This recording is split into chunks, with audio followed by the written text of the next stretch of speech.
Striker Scorpion 82 is now sponsored by Warhammer Combat Cards, a card battle game featuring your favourite Citadel miniatures from the 40k universe. Free to download and play, link is in the video description below or on the channel homepage, and by using the unique link it helps support the channel. Thanks and enjoy the game.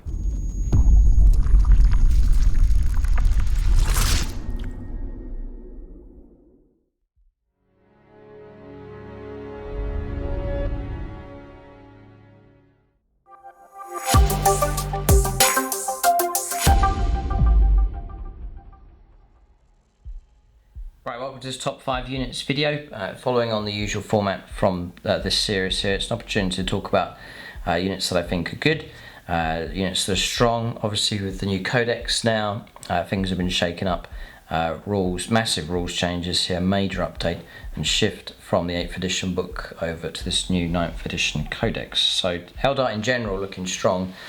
There are loads of contenders here for the top 5, so as per usual there'll be some controversial choices here, sort of a mixture of units that I think are really good and also some sort of personal preferences of units that I like very much as well. But it'll be the top 5. We'll go in reverse order, so start with number 5 and then we'll finish with my top choice. You are of course free to leave your own comments and feedback. If you disagree with the ordering of the list or want to drop choices out and add your own in, then leave your own list in the comment section below. It'd be great to hear back from people that have been playing using the new codex, had some experience using the Eldar, or indeed playing against them. What's the most deadly Eldar unit you've had to face so far using the new codex? So, and I'll just mention the channel sponsor, it's Goblin Gaming. They do discount 40k, so you can use the link in the video description below. When you use that link, it does help the channel in a small way. They do Games Workshop stuff around about 20% off the standard retail price. Also a lot of other gaming systems available from them as well, lots of hobby accessories, paints and sprays and so on available from them as well. So you can check out Goblin Gaming, link in the video description below, and when you use that link then it does help the channel. It's much appreciated. So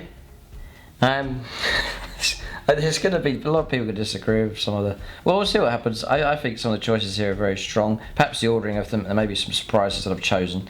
But there's a rewrite for the rules for sure, as Eldar, a big shake-up with the rules for units, and units that were good. A lot of them now have become very good indeed. And there's some great combinations that are out there as well. I would mention, there's a couple of honourable mentions I want to cover before we get stuck into my top 5. So other units that are good that haven't quite made it into the top list here. I guess I'll say my reasons why. So first one's fast attack. So my Eldar collection, I'm looking forward to just gradually, as new releases come out, just celebrate the new releases and paint new units up and do it that way. I'm not going to go too crazy here, but I do plan to revamp my Eldar collection and to introduce the new sculpts and so on, which I'm a massive fan of the new stuff. So yeah, I mean there's the Shroud runners here. They're not in the top 5. Honourable mention for those. I think they're a pretty good tactical unit to take. They're quite tough. There's 3 wounds to try and get through. They are very, very fast. 16-inch move. They can scout move. They can count as infantry, so that you could put them into a ruin. They'll gain cover from that ruin, and then an extra +1 on top of that. So, for example, in a ruin, these will get a 2-up armor save, which I think is fantastic. And they kick out a bit of firepower as well. Each of them's got a scatter laser, so 6 shots each. Also got a sniper rifle as well, because it's a 2-man bike. And then on top of that, they are boasting a ballistic skill of 2+, and their core as well. So there's a lot going for these. I haven't put them in because I don't think they're a particularly hardcore strong unit, but definitely a really good tactical choice. A very useful unit indeed. I'd run them as units of 3. Ideal objective holders. And the ability to relocate very quickly, I think, is a very, very strong tactical choice. So that's an honourable mention for the new Shroud runners, and I love the concept as well. Games Workshop have come up with. It just suits the Eldar. A 2-man sniper jet bike. Yeah, that's something the Eldar would do. So I don't want to spend too much time on these, but again, maybe you've been using these already. Leave your comments and feedback on them. Then I've got, yeah, these. Oh. See, I was going to put these in, and I thought, no, people will complain I shouldn't be putting them in, but I think they are strong, so they get an honourable mention. It's Dire Avengers. It's a fantastic unit. It's sort of quite a humble unit.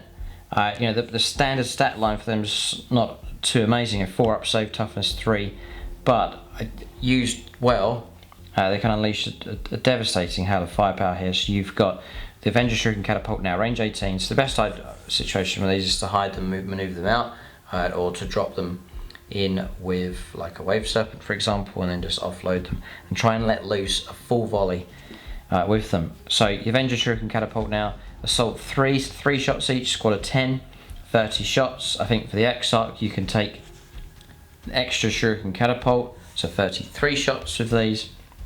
The standard AP is now not 0, it's AP -2 as standard. And then with Shuriken, I think it's an extra -2 on top of that as well if you're rolling 6s to wound. So a real shredding ability of these. And what's made them, you've got a 5+ in bond save across the board for them as well, which is really good.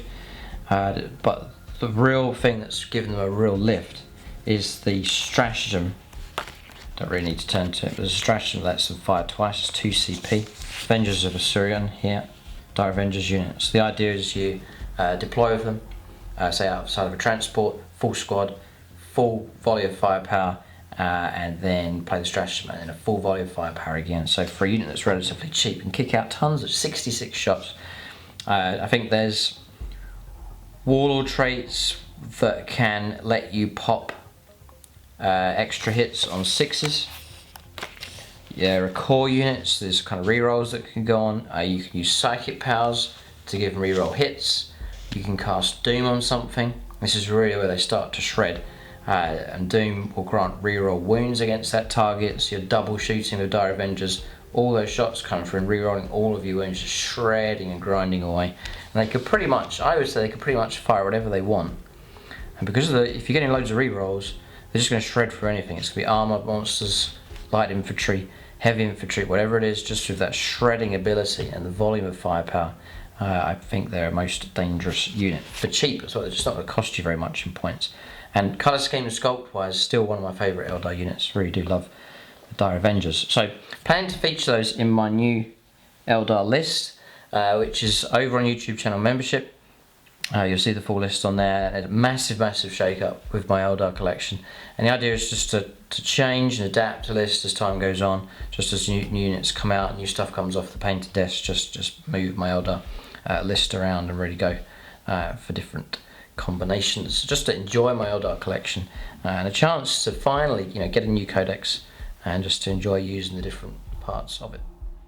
So maybe you think that once you see the top 5, maybe you think these should have been in. I maybe think these should be in.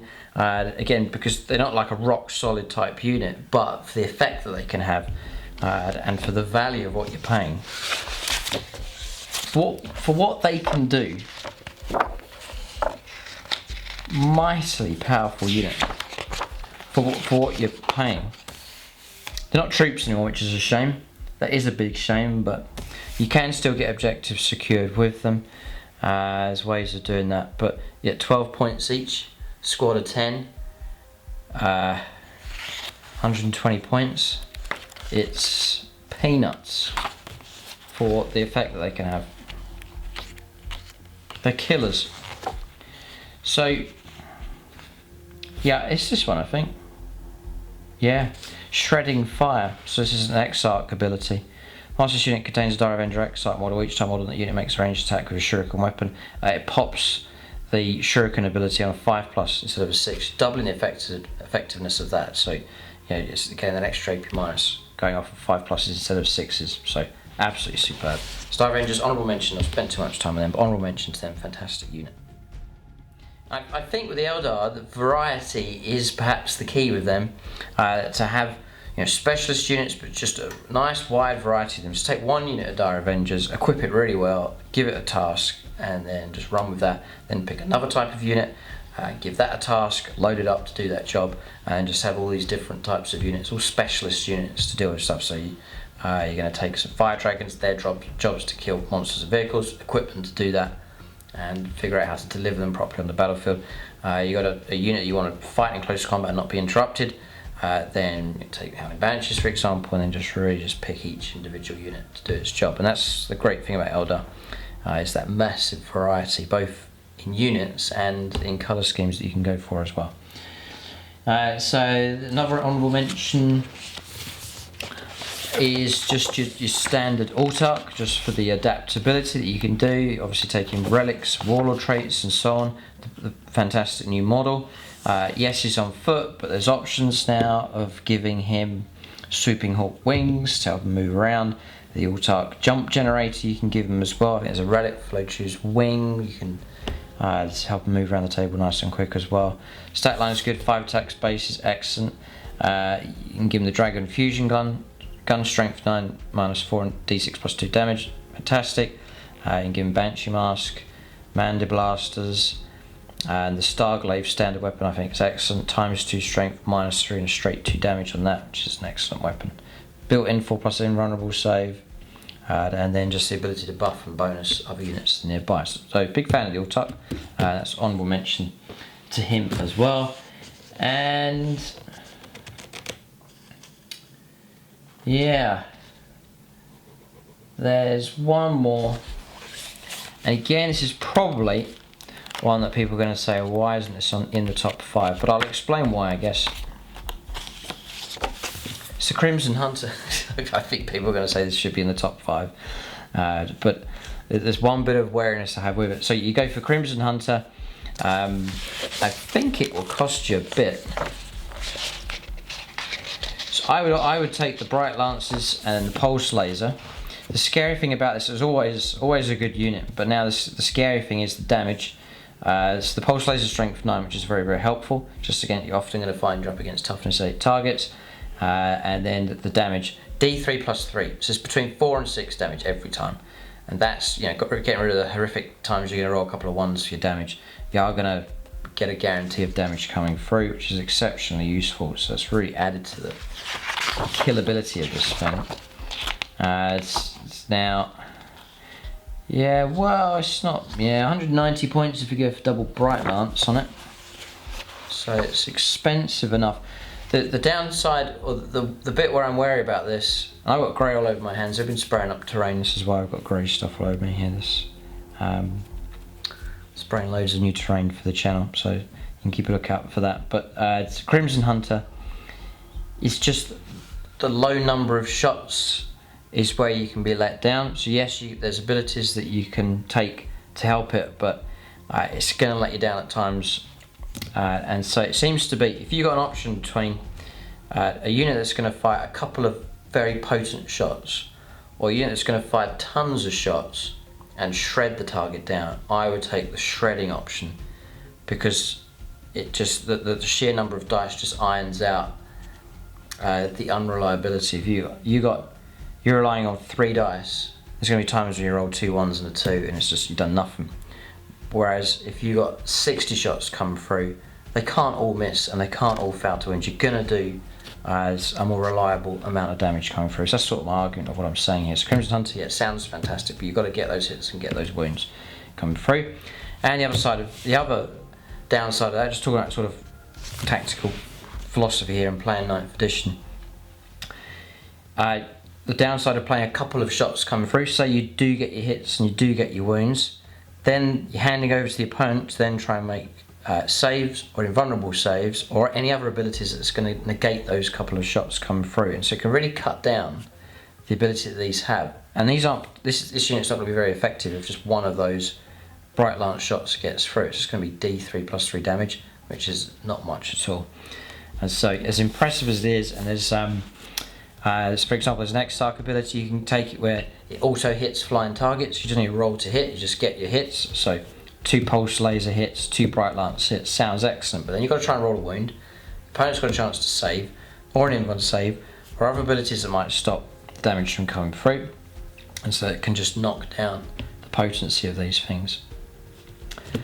Whereas, you know, you've paid 190 points here, you could pay 120 points for unit die Avengers, and cause just as much, if not more damage, and more reliable as well because of just the sheer number of dice that you're using. So that's the reason why I've left the Crimson Hunter out. It's very fancy, very, it gets +1 ballistic skill as well if you take the Exarch option, so you're up to ballistic skill 2+. But there's just going to be times you get ones, you miss, you cut to wound, and then it just knocks the potency down. Whereas tons of shots and shredding, I think it's a much stronger way to go. So honourable mention to the Crimson Hunter, but it's not in my top 5. So here we go. I'm sure people are wondering what on earth's in the top 5. These units haven't made it in, and there'll be people that will be. Well, all comments are welcome, but there'll be people disagreeing already, I think. We'll press on here. So my choice is, it's debatable whether to put this one in. I've gone for the Fire Prism at number 5. Just a couple of little things that just edged into the top 5 here. So this is the 5th option. So just give you an idea on points cost it. So 160 points. And there's other options there for upgrades, war gear for it to improve it. So standard vehicle here, 12 wounds, 3 up save and so on. They are nice and quick, 16-inch move. Really it's the Fire Prism cannon, which is what we're focusing on here. Yeah, I guess with rolling a few dice and the weight that's on that, you've got your Strands of Fate to help you out with that. But the fire prism cannon, the prism cannon. So the main focus here is this focused lance. So 60-inch range, going to cover the board. At heavy 2, so just the 2 shots. So yes, that's the downside on it, is that you're relying on those shots coming through. But worth trying to make sure they do. Obviously, strength 14, which is fantastic. Your standard tank toughness 7 is going to be 2s to wound, very, very good. AP -5, so just glide through the armour. Invuln saves may be an issue, but we'll come to that in just a moment. And then damage of 3d3. So if both shots go through and both wound and bypass the armour, it's 6d3 damage, which on average is going to be about 12. So by itself, it could pop. Yeah, it could pop a tank. So it's frightening enough. Yeah, it's scary enough. But then the deal breaker with this thing is the stratagem, linked fire, 2 CP. So use your stratagem at the start of your shooting phase, select one Fire Prism model from your army, then select 1 or 2 other for any Fire Prism models. So if you are going to take Fire Prism, you probably want to take 2, if not 3. So it's got to be within 12 inches and visible to that model, so they kind of need to work together. To the end of the phase, each time the first Fire Prism model you selected shoots using the focus lance profile of its prism cannon, that model makes 2 additional attacks with that weapon. So now you're getting 4 shots coming through. This is really, really good. For each other, using that weapon's focus lance profile, for each other Fire Prism model you selected. Oh, right, so for each other Fire Prism model. So, right, okay, so if you have, I'll take it then, if you have 3 of them, that one tank you're going to choose will actually get 6 shots coming through. Correct me if I'm wrong, but that's excellent. So this is the main thing. Invulnerable saves cannot be made against that those attacks.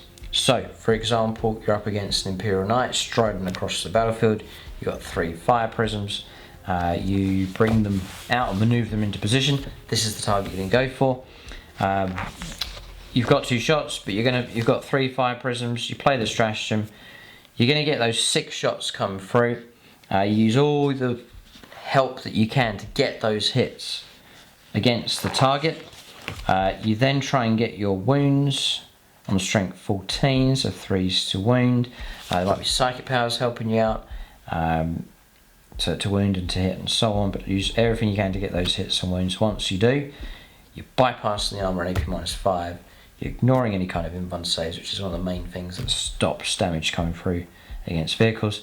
And then for everyone that's successful, it's 3d3 damage coming through, so a real chance to pick up some damage there. Fire Prisms have always been good enough and scary enough for the Eldar down through the different editions and codexes, and I think they're strong enough here. They needed this stratagem. Without the stratagem, there wouldn't be much to them, but that's frightening enough there with focused fire. It's very, very cool the way they triangulate and fire and create a stronger beam very, very cool. So that's the option there. And so just about getting at number 5 is the fire prism. Scary enough. And so that's made it in at number 5. Yeah, I guess with 3d3 damage, between 3 and 9 wounds each time, averaging about 6 wounds for each successful hit and wound that comes through. So next is, I put these in because I do think they're good. It's not a bias by any means, but I'm a massive, for this new codex, I'm a massive fan of the aspect warriors. You'll see them featuring here. I think if you give them the right combination, the right delivery across the balls, you transport the well, deep strike or infiltrate, whatever you're going to do, you're able to effectively deliver them to their target at full strength, then their aspect warriors are terrifying. I wouldn't expect them to do much more after they've arrived, so it's sort of a one use only and not expect too much after that, because your standard Eldar profile, even with them getting a 5+7 1 save now, they are going to get blown away. The opponent's going to just destroy them. So you just want them to land, maximum impact, do their job, strike above their weight, kill a target that's way more expensive, more powerful than them, and then after that just presume that they'll be lost. There are tricks and things you can do, but just I'm not expecting Eldar units, to do stuff every turn in the game and then survive to the end. I know they're a bit glass hammer and they're gonna get taken out if the opponent starts picking on them. So instead, just load stuff up just to have a massive impact and play them that way. So yeah, striking scorpions. And there's one main reason for putting them in, and that's the potency still of mortal wounds. That's the main reason. Their ability to cause mortal wounds, that's the reason why they're in the list. So they have generally improved on top of that. You don't have to just use them for mortal wounds, but that's the primary reason why they've made it in here at number 4. So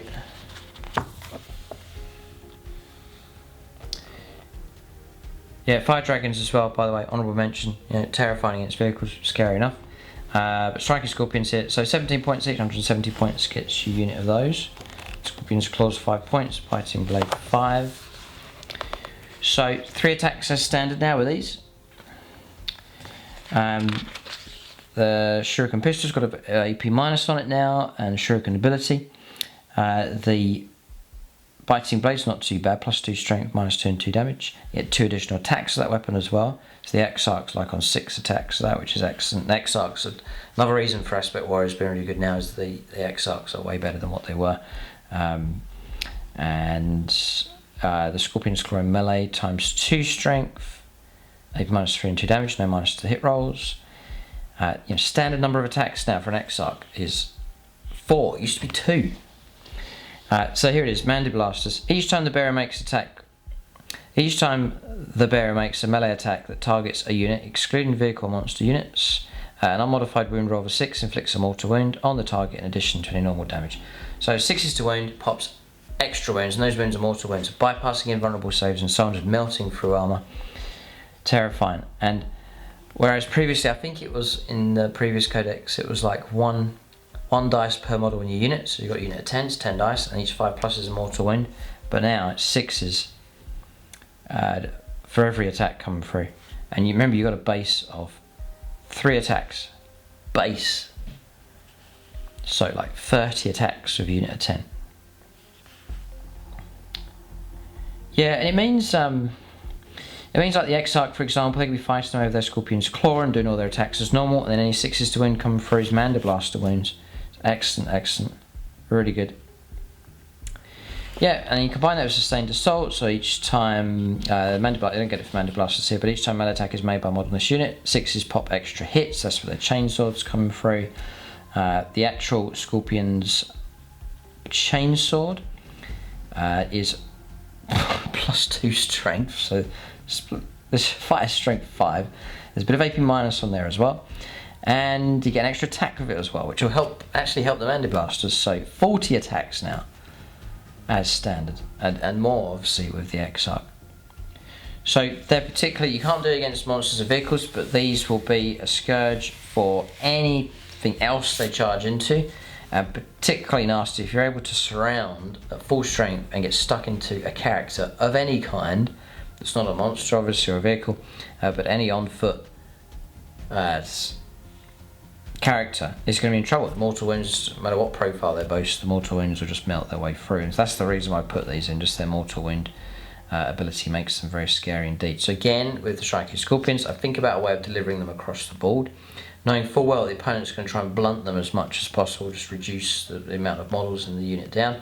So try and think of a way of getting them across the board at full strength, a squad of 10, and then just delivering them in at full strength somehow, and just getting the full weight of all their attacks, and then just delivering a deadly blow, and then just anything after that comes as a bonus. That's the way I try and play the striking scorpions.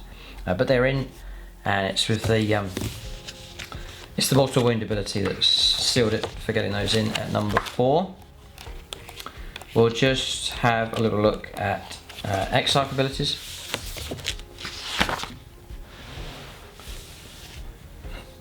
So the Exarch targets a non-titanic unit, which is virtually everything. If a hit is scored, it's auto wounds. Okay, it's just right, brilliant. That's 15 points, and then just for taking the Exarch ability, you get an extra wound, and you get an extra attack on top of that as well. So absolutely fantastic. Yeah, well, hang on a second. Hang on a second here. Just have a little look at this.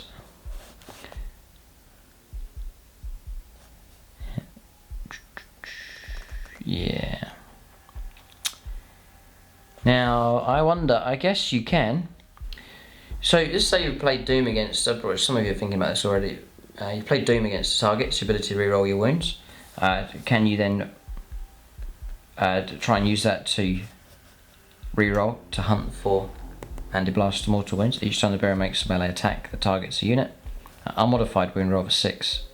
Yeah, so you're not modifying the roll, you're just re-rolling it.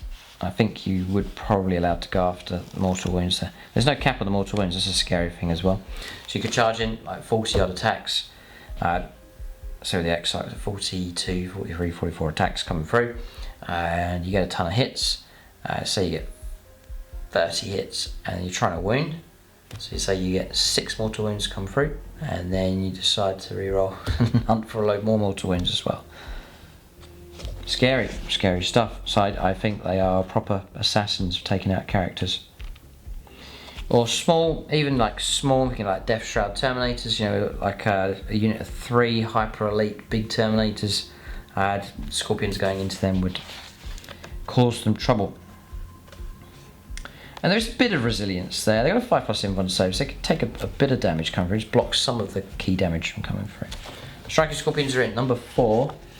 Next is one of your more tactical choices next. This is a unit that's going to work hard for your armies. It's there to help out other units. So in and of itself, it's not much at all, but it's there to assist your army and to help out other units. And for that reason, we're going to go to number 3 next.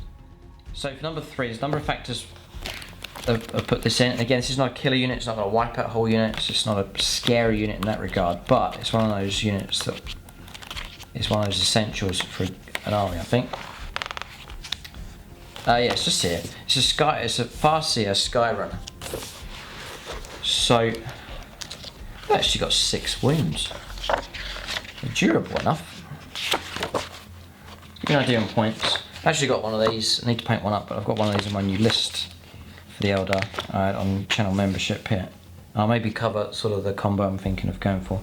Autarch skyrunner. Sorry, it's not Autarch. It's Farseer skyrunner. So if you take Singing Spirit, it's 5 points, but your standard cost is 120. For what it can do and how it can assist your army, I think it's an invaluable option. I take Farseer Skyrunner because I felt it in games. In the previous lists I've been running Eldrad, and I have felt it at times that yes, he's on foot, which creates a problem. He can't get to places quick enough. You do have the opportunity before the psychic phase to make your moves first to get a psychic into position. So Farseer Skyrunner can dart around the board, delivering those psychic powers to wherever they need to go. So that's why I would say Skyrunner option. You've got a 16-inch move, I believe you can make a advanced move of guaranteed 6. Making an advanced move will not affect your psychic powers, so you've got a guaranteed 22-inch move, and then to cast on your psychic powers from beyond that, so a lot of them sort of range 18, so sort of a 40-inch radius across the wall. You're covering, you know, your whole deployment zone and army. No problem with Farseer skyrunner. So, if you are going to use them for shooting close combat, ideally not, but it's there. It's weapon skill and ballistic skill 2+. His toughness 4, he's got 6 range, which is excellent. Only 2 attacks, so I just wouldn't he's there to help and assist the army to stay out of trouble. 4 up save. He does have 4+ invulnerable save, so if he does get caught out, there is some durability built in. The Sing Spear is damage 3 and 2 pluses to wound. But I would always try and resist getting him anywhere near trouble. Just stay out of trouble and let other units do their job. So never suffers perils of the warp for Ghost Town. And you get runes of the Farseer at the start of each battle round after making a Strands of Fate roll, but before selecting which of those dice to retain for each Farseer model from your army that is on the battlefield and not within engaged range of enemy units. You can reroll one of those dice. And you can manifest 2 and deny 2 psychic powers. So for a standard cycle is nice and strong. Deny twice is great. And 2 psychic powers as standard, which is really good. So just as he comes is excellent. And then I'll talk a little about the psychic powers that I'm going for and why. And I'll also talk about my combo that I've gone for my new list. So I'm actually planning to run him as my warlord. So I need to look up what I've gone for here. So yeah, I'm actually running my new Eldar list as BL Town. I've never done that before, but I like the loadout for these. And it grants me access to the warlord trait and the relic that I actually want to use for this unit. So, yeah. So warlord trait then. So I give him, this is actually for the Farseer, the skyrunner, natural leader, warlord trait. So in your command phase you can select on friendly BL Town core unit within 6 inches of this warlord. And the idea is he's going to be hanging around with some core units. Until the end of the turn, each time more than that unit makes an attack, you reroll the hit roll. He's rerolling hits of that unit. Excellent. So it's like a guide, really. Then the relic option is Spirit Stone of Anathlan. So it's BL Town Psyker only. The bearer knows an additional psychic power from their chosen discipline. Yeah, so I've got to watch that because he knows an additional power. Not that he can manifest an additional power, he knows an additional power, but at least that gives me the option to take those 3 that I like, which I'll cover in a moment. And then once per psychic phase you can reroll 1 psychic test as well, so just a buff there, a reroll. So you combine that with a command reroll, so you've got 2 opportunities to reroll, just trying to make him more reliable because I want to get as much value out of the psyker as possible, and so he needs to be kicking out those psychic powers every turn. So there may well be a stratagem to come on. Yes, there is. So yeah, he knows the extra power, and then you can then use the CP if and when you need it to manifest that extra psychic power. So 1 CP for Unparalleled Mastery, which is the same as the previous book. You can attempt to manifest an additional psychic power this phase. So excellent news. You can potentially manifest all 3. And so those 3 shall be. And by all means leave your own combo for the Farseer skyrunner. If you have your own combination that you go for, I'm interested to hear about that in the comment section as well. Now, there's lots to choose from. I'd like to continue running the 3 that I run. There's Guide. There's a core unit with an 18. Grant rerolls. Reroll the hit roll. Very, very useful indeed. Very, very useful indeed. And then Doom. It's like a must take. So you curse an enemy unit within 18 inches, and anyone that fires that unit or attacks it gets to reroll wounds. Terrifyingly good. The other option I might go for is Fortune. I've been told I can put it onto an avatar of Khaine. So like a 5+, feel no pain. So you've got some tank, some target, some unit that you want to protect. Grant them that. The other one to go for is just to kick out the damage that he could cause, make it a bit more effective. So take Executioner, you can combine that with Smite, so you play Smite, and then take Executioner on top of that. It's just a chance to cause more mortal wounds against a target if you want to go a bit more aggressive. There's others to choose from as well. But that's the combination I'm currently going for. Just a nice solid Psyker. He's going to buff units to help them out outside of the Psychic phase, and he's going to also use his Psychic phase to buff other units, just increase, enhance the army in general. Key parts of the battlefield where that enemy unit's got to go. I'm going to guide this unit. I'm going to doom that enemy target. In the command phase, I'm going to give a core unit reroll of its hit roll and just kick out all these bonuses just to amplify the units that you have. So that's why he's in at number 3. Is the Farseer Skyrunner. Just a it's a unit that's not going to bring an Imperial Knight down and do that kind of thing, but he will help other units do it, and that's the vital role that he plays. My number 1 choice is it's controversial. We'll go to number 2. So number 2 is the Avatar of Khaine. Finally, it's become the unit it should always have been. It's very, really good. The downside to this thing is, yes, it's going to be a bullet magnet. They've increased the wounds. It's not going to be able to hide behind screens of stuff, but it's an amazing sculpture and goes a bit of rule of cool here as well. It's a very, very cool unit for sure. But even on the competitive side of things, it may not be a top choice for people, but can't say it's a bad unit. Its profile is excellent, and I would like to run him in my new list. I have the older Avatar of Khaine, I have the Forge Avatar of Khaine, which I was very happy with, but yes, I would like to get this new model here as well. I think it's 270 points. So 270 points, yeah, sort of the top end of what you pay for characters, but sometimes you're paying for sort of Space Marine characters that are pushing around the 200 points mark, so it's not a huge difference. So 270 points. I'm just looking around at some of the other Eldar characters. Yeah, he's above the others, but 270 is not too bad. I think the previous book, for the profile that you got, I think it was 250. For 20 points more, he's like twice as good as he was. So you've now got... So yeah, we're granting the fact, yes, he's a bullet magnet, and maybe you play it that way. You know he's a bullet magnet. Why is he a bullet magnet? Because the opponent's scared of him. And so you can play into that and you say, right, I'm going to put an Avatar of Khaine right here. You can't ignore it. I know you're going to have to go after it. And whilst you're hunting him down and using up energy and he's absorbing all of the damage and the firepower, your other units can be out doing stuff, getting into position, not being shot at, firing at the enemy, and so on.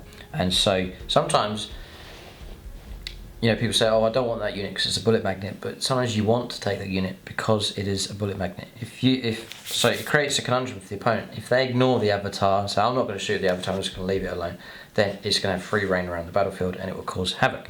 If the opponent says, well, I'm going to go after the Avatar of Khaine, then they're chasing this thing around and it's a lot of effort to bring it down, and then it means that the rest of the army's not receiving that attention, and it's going to help preserve other units.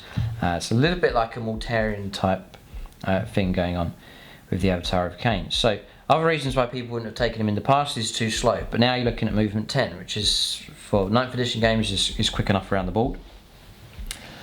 Yes, he takes damage, but he's only ever going to drop to 9-inch move, then an 8-inch move, which is still fast enough. It's interesting how that profile only drops by 1 inch each time. It's usually a lot more severe for other unit types. His weapon skill always remain the same.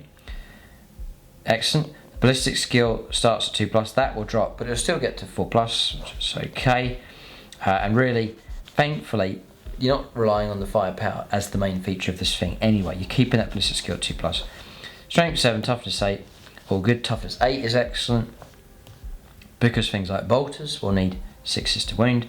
14 wounds now, I think it was 9 previously. 7 attacks as base, and then the damage profile drops to a minimum of 5, but still 5 attacks isn't bad, and we'll see the profile in just a minute. And the 3-up save has become a 2-up save, which is another improvement. His 5+ invulnerable save has now become a 4+ invulnerable save, and then as we're saying, he is a bullet magnet. Each time an attack is allocated to this model, halve the damage characteristic of that attack. So you just all your damage 2 stuff's now damage 1. D6 damage, whatever your opponent rolls, you're going to cut it in half. Damage 4 is damage 2. You know, your opponent could roll, I've got a 6 damage, and so right, it becomes a 3. So you concede the fact, yes, bullet magnet, and then those attacks are all coming in against a target that's invulnerable, saving it. He's tough. He's got 2 up armor save. And he's halving any damage. It doesn't make it through as well. And now there's 14 wounds to try and get through on this thing. And if you've got Psycho, you can put Fortune on him, so you can 5+ feel no pain on top of that as well. So there's all those things. You got reroll charges for units nearby, core units. It helps with morale. There's nothing really too big to that. No. So what you're looking for now is if he survives and he makes it through, which, you know, in 9th edition he could weave in around buildings and so on. He could hang around the middle of the board, dangerous enough. He could be at the back, deep striking stuff going, he could take them on. I would try, wherever the thick of the fighting is where I'd aim to try and put him. And not to get him brought down too easily, because the opponent could fire a ton of stuff at him, charge him with something and finish him off. So try and be sensible enough, but not shrink away from getting stuck into the fight. So you got the shooting option, D6 plus 2 damage, the Wailing Doom, that's fine. It's a line now that's drawn, so you can strike other targets in between. But the main thing here then, piercing strikes. So you got either 5, 6 or 7 attacks, hitting on 2s. Then you're coming in at strength 14, -5, D6 plus 2 damage. So it'll hack through. It'll chop vehicles up in a single round of combat. And then the other one's sweeping blow option now. So 2 hit rolls instead of 1, so you're going to get 10, 12, 14 attacks hitting on 2s. And they're going to be coming at strength 7, -2 and 2 damage as well. So if he is in amongst hordes or medium infantry and so on, Primaris Marines, he's going to start hacking them down quick enough with loads of attacks. So for all those reasons, knowing that he's a bullet magnet, don't mind. That's why I'm taking him. I know he's going to be a bullet magnet. And your opponent can't ignore it. The sculpt of the model will help as well. The opponent's going to see the avatar and go, oh, he's got an avatar, got to bring him down. And then they overreact, which tactically you can use to your advantage. And then the hobby side of things as well. It's a glorious model to add to your collection. So, you know, maybe you're one of those players that's always gone for, I've only played strong units, I'm never going to have an avatar of Khaine. Well, maybe the time has come for you to treat yourself to one of the flamboyant Eldar models. So, avatar of Khaine, I've better put him in at number 2. I'm not sure how many people would agree with that, but I think from a hobby point of view, and for those reasons I've given, tactical reasons, that it can become part of your battle strategy for your whole Eldar army, that you're going to place a bullet magnet in the middle of your army, and then that's something that the opponent's going to have to deal with, and then you can work on your strategy and what the rest of your army is going to be doing whilst they deal with the big molten elephant in the ring. So, number 1. Full of doubts here, but as people say, there's no way you can put these at number 1, but I'll explain. Yeah, it's not always the biggest and the toughest is at number 1. Sometimes it's a unit that you haven't paid too much for. You're able to amplify and enhance. You're a little bit trickery, and Eldar are great for that. And so it's the value of what you can do with that unit, and just the stacking up of abilities that can make it really good. So it's Aspect Warriors again. It's Howling banshees. Now, we'll cover points. Some people will be saying, how can you put those in? But others will be saying, no, they are good. Let's have a look here. So, 18 points each. You're paying a bit for them. 180 points. And then 5 points if you take the execution of the Exarch as well. Abilities to cover also. So, what I would say with these is the same with the other Aspect Warrior squads. Try and max them out, make them big, strong units. Equip them for what they're going to do. And then let them do that task and try and deliver them at full strength if possible. So with the Howling Banshees, they would be there to hack down medium and heavy infantry. It'd be the usual targets for them, ideally with no invuln save. Tons of attacks and some great abilities here, and then the Exarch I want to talk about as well. So we'll sort of build this up, because as you flick through the book, you might go, oh, Howling Banshees, they've got like a power sword, that's not very good, then you move on. but just work through here. So Howling Banshees, movement 8, weapon skill, ballistic skill 4, 3+, strength 3, toughness 3, 1 wound. 3 attacks as base. You're off to a really good start of 3 attacks base. 4+ armor save. The Exarch, an extra wound, extra attacks, so 4 attacks base there as well.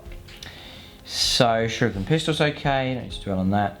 And then the Banshee blades. The power sword they're equipped with here is now +1 strength. It didn't used to be, so they're giving it +1. So you're fighting at strength 4, which is okay. AP -4, which is nice and powerful. It's going to cut straight through power armor. There's no save there at all. If you've got 3 up armor save, it's going to cut straight through. AP -4 and 1 damage. So you can take the Executioner as a common choice, I guess. +2 strength for the Exarch, so fighting at strength 5. AP -3 and straight 2 damage.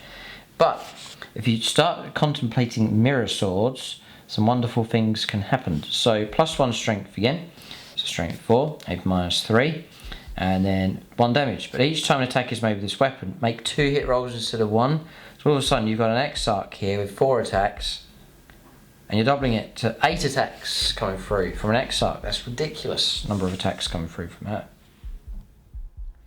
So you think, oh, that's quite good. You know, that's interesting, but it gets better than that. So we'll move on to the Howling Banshee Mask. This is where you're designating a task here, and a little play that you can do in games of 40k. It answers a key point in the game. I'll talk about it in a minute. We'll talk about this bit first, then I'll cover the scenario that I'm thinking of. So each time, it comes up often in 40k, not just for Eldar, but for everybody.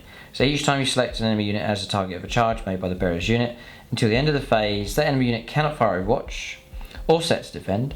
Whilst the enemy unit is within engagement range of the bearer, if the bearer's unit made a charge move this turn, that enemy unit is not eligible to fight this phase until after all other eligible units have done so.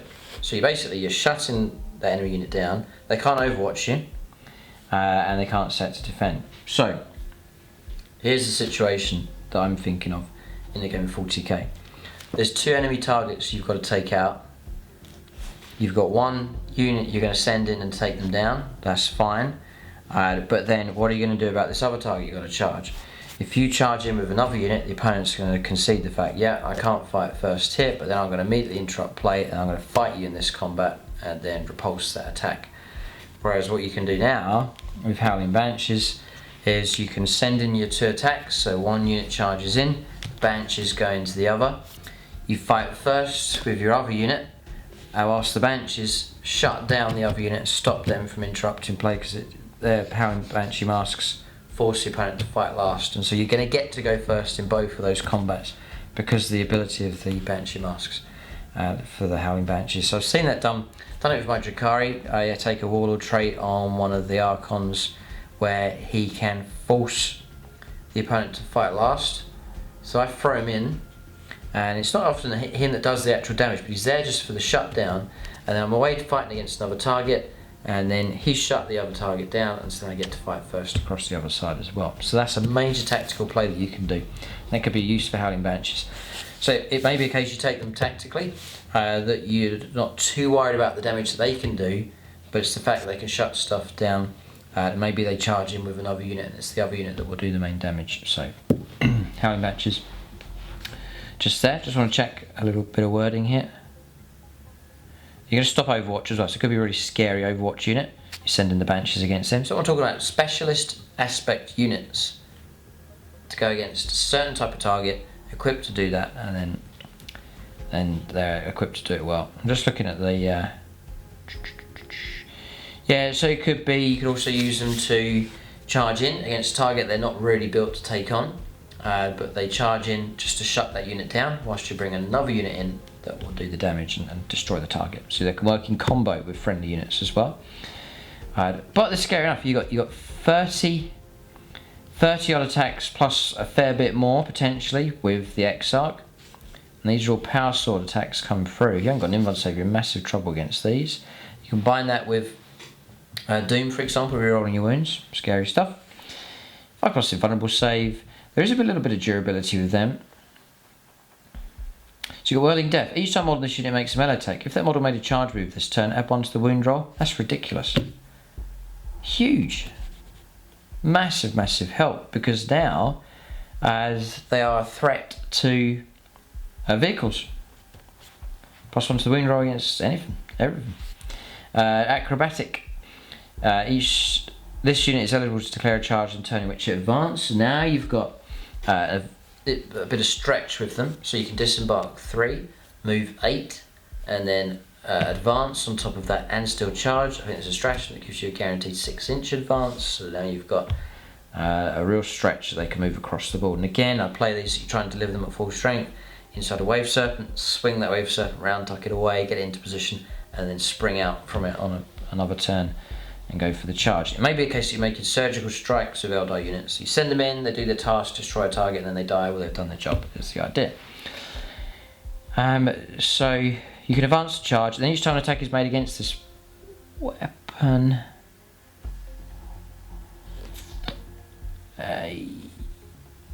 there's a question and answer here. So, acrobatic. This unit is eligible to declare a charge in a turn in which it advanced. Fine.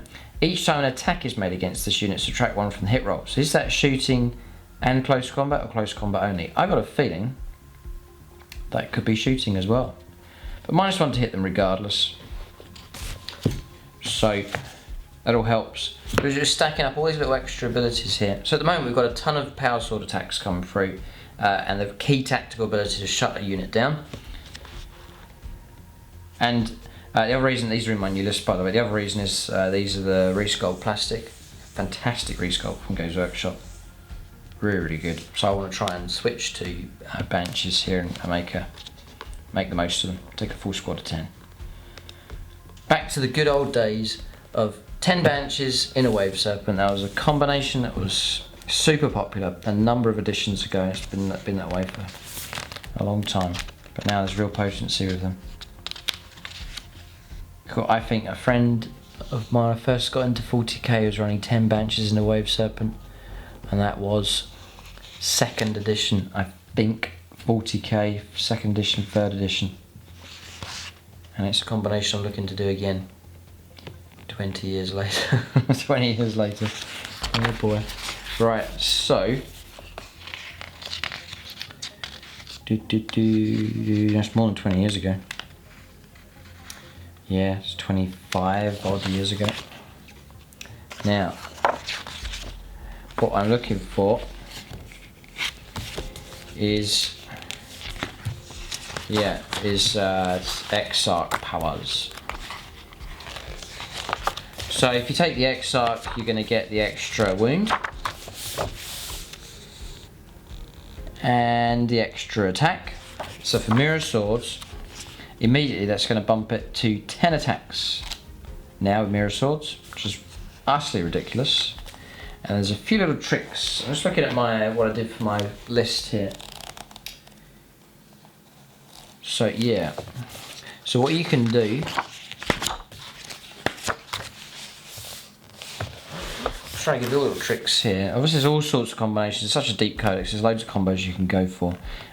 So leave that in the comment section. Say, oh Luke, you missed this unit with this combo, which makes it really good, and that's why it should be in the top 5. But the options here, yeah, I mean these are all great. Like got graceful avoidance, which is pretty good. Your master unit contains a Banshee Exarch. Models in this unit have a 4+ invulnerable save against melee attacks. There's pretty good durability there in close combat. But I'm not too hung up about that, because I'm thinking they go in, they make their impact, and that's it. I'm not going to expect. I don't necessarily need them, but not expecting that it's not on my battle plan. They're going to go beyond that initial charge. They are going to get cut down. Go in, do their job, and then not too fussed about after that. The other option is Nerve Shredding Shriek. Each time this unit faces or finishes a charge move, you can select one enemy unit within engage range of this unit's Howling Banshee Exarch model and roll 1d6 on a 2+. The enemy unit suffers a mortal wound, and until the end of the turn, subtract 1 from combat attrition. So you're going to get a mortal wound. So yeah, it's alright. But I think this is the one I've gone for here. Piercing Strikes. Yes, yeah, there it is, yeah. Piercing Strikes. So add 1 to the damage characteristic of melee attacks made by this unit's Howling Banshee Exarch. So remember those 10 attacks with the mirror swords? All of a sudden, it's damage 2. So she's now a Primaris killer. With +1 strength for the weapon, with +1 to the wound rolls on the charge, the Exarch's buried in that unit. So you go for a squad of 10, the Exarch's buried in the middle. It's going to be the last model you're going to remove from play. It's boasting 3 wounds now. The models have all got -1 to hit them, 5+ invulnerable save across the board, and they're cutting down the enemy unit with their Banshee masks. And so just all those factors being built up. There's other stuff, psychopower stratagems and so on, that you can start using to really help out the Exarch as well. Yeah, there's more. You can, I think, if you pay a stratagem, I think, to take you can give a relic to an Exarch, and there's some specific ones here. It's easily missed this page. So you can give Shadow Sting here to the Striking Scorpion Exarch. Plus, it's the Biting Blade. It becomes +3 strength, faith -2 and 2 damage. You get extra 2 attacks with the weapon as well. Really good. But this one here, it sounds like an ice cream. It's Crone Scream. Crone Scream, not Crone's Cream. Howling Banshee Exarch model. So, I mean, listen to this. Look, once per battle, at the start of the fight phase, you can select one enemy unit within engage range of the bearer and roll 1d6. On a 2+, the enemy unit suffers D3 mortal wounds, and 1 additional mortal wound for each charge move the bearer made during the battle. So, there is an incentive for a bit of durability there. But, yeah, useful enough. Just as you need those mortal wounds coming through, it could be some nasty enough target you're trying to deal with. Mortal wounds are a great remedy for whatever you're up against. That's Howling Banshees. I'll put them in at number 1.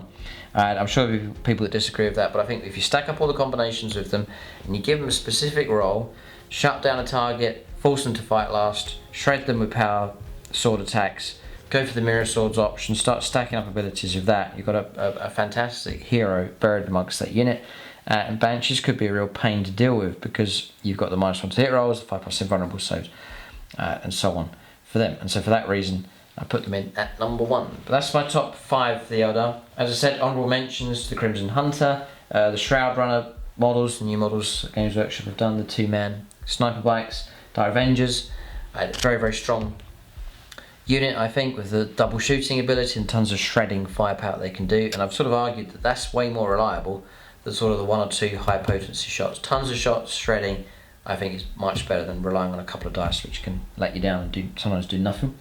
Your Altarch combos that you can go for as well. Altarchs very, very good. My top 5, the Fire Prism, just about made it in. It's scary enough if you start link firing them with a stratagem, ignoring invuln saves, and really it was the invuln save that was the deciding factor for putting these in. Then after that comes the Striking Scorpions, because of their mortal wounds ability, which is scary against any target. But they have to use the Mandy Blasters against non-vehicle monsters, so it's got to go against things like infantry, but like character assassins, Scorpions are killers. And then for the hard work they can do, the tactical help and the enhancing ability that they have for the whole of your army would be the Farseer Skyrunner, taking the jetpack option so it can manoeuvre into position really, really quick. Then at number 2 is the Avatar of Khaine, deliberately chosen because he is a bullet magnet, and so play him that way. Play him so that the opponent has to go after him. If they ignore him, you've got a powerful model that's going to manoeuvre around the board. So Avatar of Khaine, and obviously the actual model itself is incredible. And if you're an Eldar player, it's just one of those models that just deserves to be in your collection. And then finally, it's Howling Banshees, a tactical choice of those, the ability to shut targets down. You could use them at a key point in the game. They're able to help your overall battle plan out. While one target goes after one in close combat, the Banshees can go after the other and shut it down and stop it from interrupting play. And that could be a game-changing moment for you. Plus, they're hard to get rid of, potentially. Tons of attacks come through, and then the Exarch buried in the centre of the unit. Very, very potent model indeed. So Banshees are at number 1. If you have your own list, leave that in the comment section below. If you want to rearrange my list that I've done, or drop choices out and then put your own choices in, then you're welcome to do that as well. But I hope this video has been a help as you enjoy collecting and using your Eldar force. Check out the full review that's been done for the Eldar Codex, where I go through the whole Codex and all the stratagems and so on. If you want the full lowdown, then that's in the review section on the channel, and I'll give you the full lowdown for the Eldar. I've done one for the Harlequins as well. And then also There's YouTube channel membership. You can see my new list, and in that armor development video you can leave your own comments and feedback and suggestions and changes to make with that 2,000 points list that's currently under development for the Eldar. And then finally, the channel sponsors here, Goblin Gaming. Use the link in the video description below. It does help the channel, and you can get discount 40k, about 20% off from the usual retail price from them. But that's the video. That's the top 5. Check out the other videos in the series. Thanks for watching, and tune in